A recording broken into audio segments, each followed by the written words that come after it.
My boyfriend broke up with me over red flags after listening to his best friend, then begged me to take him back. Here's what happened. I, 23 female, have been in a relationship with my boyfriend Eric, 24 male, for almost 8 months now.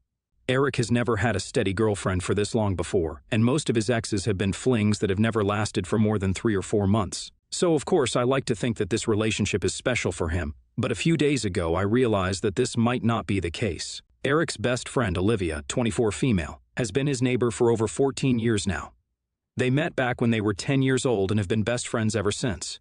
They went to the same school, same college, and even work at the same place now. So when I say best friend, I really mean best friend. Eric doesn't do a single thing without consulting Olivia first, and even his decision to date me wasn't just his own. Like he told me later, every girl he'd ever dated had to be Olivia approved first, and if she wanted him to break up, he would have to break up. I guess this was also part of the reason that things never seemed to work out with his exes. Anyway, he only told me about this 4 months into the relationship because he felt like it was about time. And by then, I was already in deep with him, so I decided to stay. Yeah, I know, bad decision. Had I known about his weird dependence on Olivia, I would have never said yes to even a first date. As for my relationship with Olivia, it's nothing too bad, or rather, it was right up until a few days ago. Olivia and I have met a fair few times, and we've always been civil to each other. I used to get this feeling that she was always trying to show me, really subtly, that Eric would always be hers first whenever it was the 3 of us.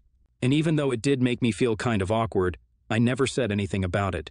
She'd always make me feel really excluded, and I'd never feel truly comfortable around her. I tried my best to be friends with her initially, but my efforts were in vain because she'd already made up her mind and was against it, I guess. And to make matters worse for myself, and for her, I decided to turn into competition for her as well. So she definitely wasn't going to take that lying down. Coming to the incident that happened a few days back, finally, around 5 days ago, I felt really sick. And since I live away from home for work, I didn't really have anyone to take care of me either. My roommate was on a trip, so I was really just all by myself. I usually wouldn't rely on a guy, but this time I chose to call my boyfriend and ask him to come to my place and help me out. He was a little hesitant at first, and I thought it was because he didn't want to catch whatever I had. So I told him that it was just a stomach bug and he'd be fine, but even then he seemed reluctant. So I asked him what was up, and that's when he told me that he had plans to watch a movie, and then grab lunch with Olivia, so he wasn't sure if he'd be able to make it.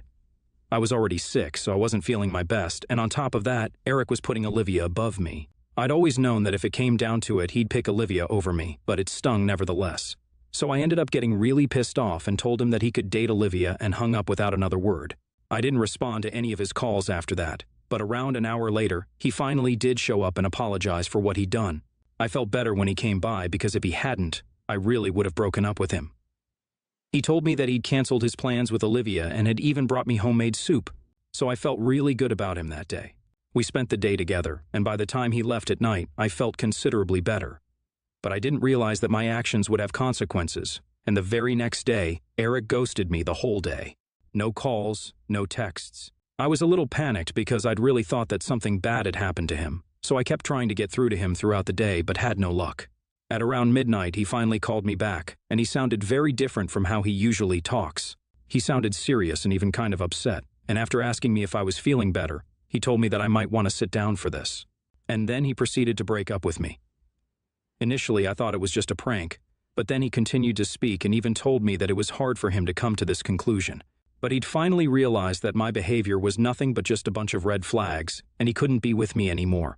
I was really confused because, as far as I was concerned, I hadn't ever said or done anything to him that would count as a red flag, at least not consciously. I'd always tried to be a good person and a good girlfriend, and so this was really a huge shock to me. I didn't even know what to say to that, so I just stayed quiet while he told me that he couldn't be with me anymore and then hung up. I was so taken aback by the suddenness of this that I couldn't even process what had happened for a good few minutes. Just the day before that, we'd had such a good time together, and now he was telling me that he wanted to break up because I had red flags.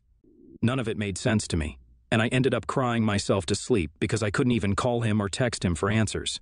After breaking up with me, he'd immediately blocked me everywhere, so there was literally no way for me to get closure or even answers. He didn't even have the decency to break up with me in person, even though we'd been together for a while now, and neither did he give me a proper explanation for what he did. I was really torn up about this for the next couple of days and was distracted everywhere, at work and even while doing chores. I just couldn't bring myself to accept that we were done just like that and kept replaying our last few interactions in my head to try and understand what exactly had made him say that I had a bunch of red flags, but drew a blank every time. The Olivia factor hadn't even occurred to me since I hadn't seen her for a few weeks, and I'd sort of forgotten about how she controlled Eric's life. Anyway, last night I finally received a call from Eric, and I was sort of taken back since I wasn't expecting it. I'd just begun to process my breakup, so this was really soon for me. I answered the call, and as soon as I did, he started apologizing to me and didn't even give me a chance to say anything at first. He sounded hysterical, so I didn't interrupt him either and let him get it all out of his system. He told me that the other day he didn't even want to break up with me, and it was actually Olivia who'd made him do it. He told me that she didn't like the fact that I'd made him cancel plans with her, and had convinced him that it was a red flag, and had even brought up a couple of other relatively normal things I do to make me seem like a huge red flag. And he admitted that he'd fallen for it as well. She'd fed him a bunch of BS about how I was trying to drive a wedge between them, and that was a red flag, and that even the little things I do, like cooking my favorite meals and buying clothes for him that I think would look good on him, are just tactics to change him and control his life. I couldn't believe that anyone would fall for such stupid crap and even break up over it, but I guess my boyfriend was an idiot. He then told me that he was sorry about everything, and that he wanted to get back with me and was ready to do anything it took. I didn't say anything for a while because my blood was boiling, and I could hardly control my anger. All this while I'd been thinking that the breakup was my fault and was blaming myself, whereas in reality it was all this wretched Olivia's fault, and she'd been completely fine.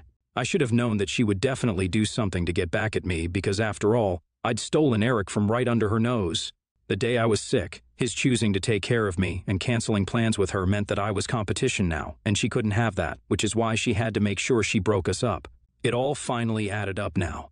Eric kept pleading with me on the call to take him back, and even had the audacity to mention that Olivia wouldn't be a problem for us, since he'd keep our relationship a secret from her now. I was appalled that even now, after all that had happened, he had the audacity to talk about Olivia. I didn't understand how he could be so blind to the way that woman was controlling his life, but honestly that was his problem. Had he broken up with me for literally any other reason, I might have even considered taking him back. But I just couldn't accept the fact that he dumped me over something Olivia had said without even bothering to think about the situation for himself. Clearly, this guy was an idiot. And whether or not he kept our relationship private, Olivia would still keep controlling him, and he'd keep doing whatever she says like a puppet. And to be honest, the fact that even now he wasn't willing to admit that Olivia might not have his best interest at heart, and was even okay with hiding our relationship for the sake of their friendship, was a huge red flag for me. So I had no intention of getting back with him anyway. I'd already made up my mind about that the very second he told me about what his real reason for the breakup had been. I'd cried enough over this guy, and he didn't deserve it, honestly. But I also couldn't just let things go without at least trying to put Olivia in her place, which is why I did something really petty and manipulative.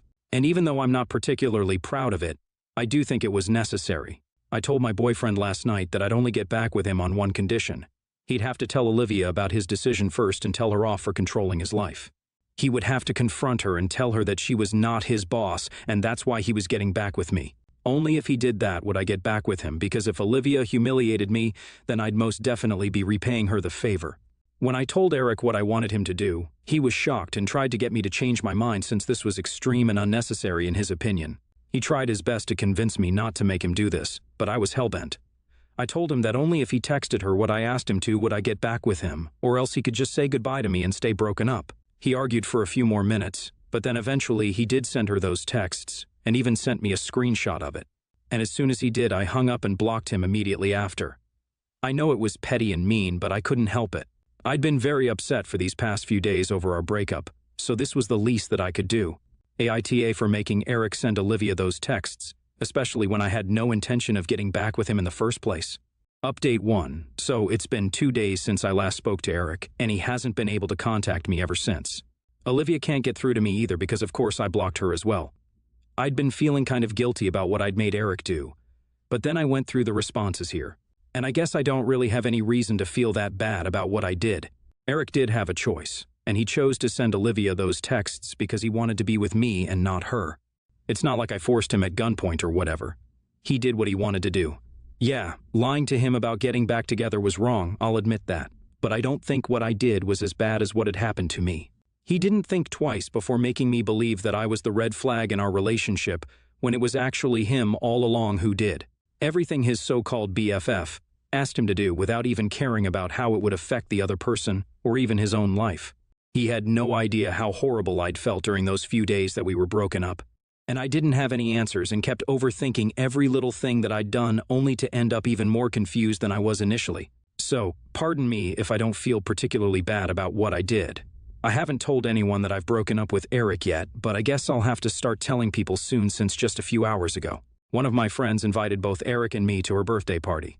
So, when I show up without him, I'll have to explain his absence. Anyway, I'm dreading that bit because I legitimately don't know what I'm going to tell people when they ask me why exactly we had to end our relationship since. We appeared pretty happy on the surface. I'll just have to come up with something, but it's fine. At least I'm done with that relationship now. Update 2. Hey guys, it's been almost a week since I broke up with Eric, and I'd thought that blocking both him and his BFF would mean that I don't have to interact with them ever again. That was not the case, unfortunately. This morning I received a call from a number I didn't recognize, so naturally, I let it ring the first time. But then when they called me again, I answered it. It was Olivia on the line, and as soon as I heard her voice, I was about to hang up because I had absolutely zero interest in speaking to her. But then she said that if I hung up, it would just prove that I was a huge coward and was actually afraid of confronting her. Now, I shouldn't have let it get to me, but it did, so I ended up staying on the call. Olivia then went on to talk absolute crap about me right to my face and called me all sorts of things for what I'd done. She called me a sneaky little liar and said that she was glad that Eric and I had broken up now because he was too good for me anyway. Then she called me the B word, which is what really rubbed me the wrong way, and I totally snapped at her. I let her know exactly what I thought of her and told her that she was nothing more than a backup girlfriend for Eric and would probably spend her entire life trying to drive other girls away from him so that she could have him all to herself. I think I hit a nerve with that one because as soon as I said that, she started fumbling and sounded like she was about to cry. Taking advantage of that, I went even further and reminded her that she could scream at me all she wanted. But the truth was that the other night, Eric did have the choice to not send those texts to her. But it was his decision, and he'd chosen me over her. That was the last straw, and I could hear her burst into tears on the other end. I didn't even feel sorry for her because she was the one who had called me up to try and make me feel bad, but here she was crying. I don't know if she and Eric are on speaking terms or not, but I hope she goes running to him to complain about what I said, and they come for me again because I would love the opportunity to put both of them in their place and remind them that I'm not just someone they can mess with and then get off scot-free. They're not the only ones with the license to hurt other people's feelings, and they need to remember that if they're so comfortable with dishing it out, then they should be equally okay with licking it up as well. So, update 3. Hey there, 2 days back, I'd received a call from Olivia, but it had ended pretty badly for her, and like I'd said, I was actually hoping that Eric would confront me about it, since it would give me a chance to tell them both off. And it finally happened today. The friend who'd introduced us to each other was throwing a party, and we were invited. She had invited Eric as well because she didn't know that we'd broken up. Around an hour in, he walked into her house with Olivia beside him, and both of them looked ready to pick a fight. I pulled my friend aside and explained the whole situation to her, and even offered to leave early in case things went south, because while I did want to cause a scene, I didn't want it to be at my friend's birthday because that would take away all the limelight from her, and that wouldn't be very nice. But my friend insisted that I stay. She confessed that she wouldn't mind if we confronted each other at the party because she herself was very keen to watch the drama unfold in person, especially after the things I told her. I had the decency to ignore both of them because if anyone was going to pick a fight, it had to be them. I was classier than that. But when it came to showing them their place, I was ready to stoop to the same level as them. So around half an hour after they arrived at the party, Eric approached me while I was speaking to another guy. I wasn't even flirting with him or anything, just making casual small talk. I guess he just wanted an excuse to put me down though. So he came up to me and made a remark about how I seemed to have already moved on from him as loudly as he could. He then went on to accuse me of being a cheater and a phony in front of everyone while they all stared at us. Olivia stood right behind him with this nasty smirk on her face, and I swear I wanted to slap that horrible smile off her face but kept my urge under control somehow. Eric continued to talk crap right to my face and even brought up the phone call a few days ago and said that I'd been wrong about Olivia being the backup because it was actually me since I wasn't even worth dating anyway. I ended up laughing in his face when he said that because if I remember correctly, it was he who had come crawling back to me just a few days after dumping me because of what Olivia had told him. He'd had his turn to talk. Now it was my turn to expose him and his dear BFF for what they truly were. I told him that both he and Olivia were way below my league and, That he should have considered himself lucky that he'd somehow managed to convince me to date him in the first place, because as far as I was concerned, he was a spineless puppet that Olivia controlled, and no other woman would ever want him. At least I'd be willing to give him a chance, but he blew that as well. On top of that, his so-called BFF was the one who was sad and insecure enough to try and break us up just because he'd spent a day with me when I was sick, and she'd even used a new phone number just to speak to me. That's how important I was to her. Honestly, her actions were of insecurity and just revealed how pathetic she actually was. They really were a perfect match for each other, and I actually hope that they ended up together because I don't think anyone else should have to deal with people like them. By then, the party had come to a halt, and everyone was staring at us silently. Eric had nothing to say and just kept glaring at me, so Olivia, without any real comeback, just started hurling expletives at me, and she was literally all up in my personal space. I think she was trying to provoke me into hitting her so she'd have an excuse to hit me back, but I kept my cool because I didn't even want to touch her. Once she started having a breakdown, Eric decided that it was time to leave because obviously they didn't want it to be more embarrassed than they already were. Yet again, their sad little attempt to humiliate me had backfired on them, and they were the ones who had to leave. The poor guy literally had to drag Olivia away since she wasn't willing to just accept that she was done for. After they left, my friend came up to me and told me how badass that was of me, and I think all of us had a good laugh about what happened. We got back to partying and ended the evening on a good note with a lot of drinks and a fabulous dinner. I'm happy about what happened because I got the closure I needed. Update 4. Hey guys, super quick and short update here. I just learned that Olivia and Eric are finally in a relationship. LOL. It's been 3 months since our little showdown at the party, and I guess they realized I was right. No other sane person would put up with them individually, so they should just date each other instead. I heard from a friend of a friend since I'm not in touch with them anymore. I'm also seeing a new guy who's just my type, and I hope this works out and he doesn't also have some psycho best friend that he isn't telling me about right now.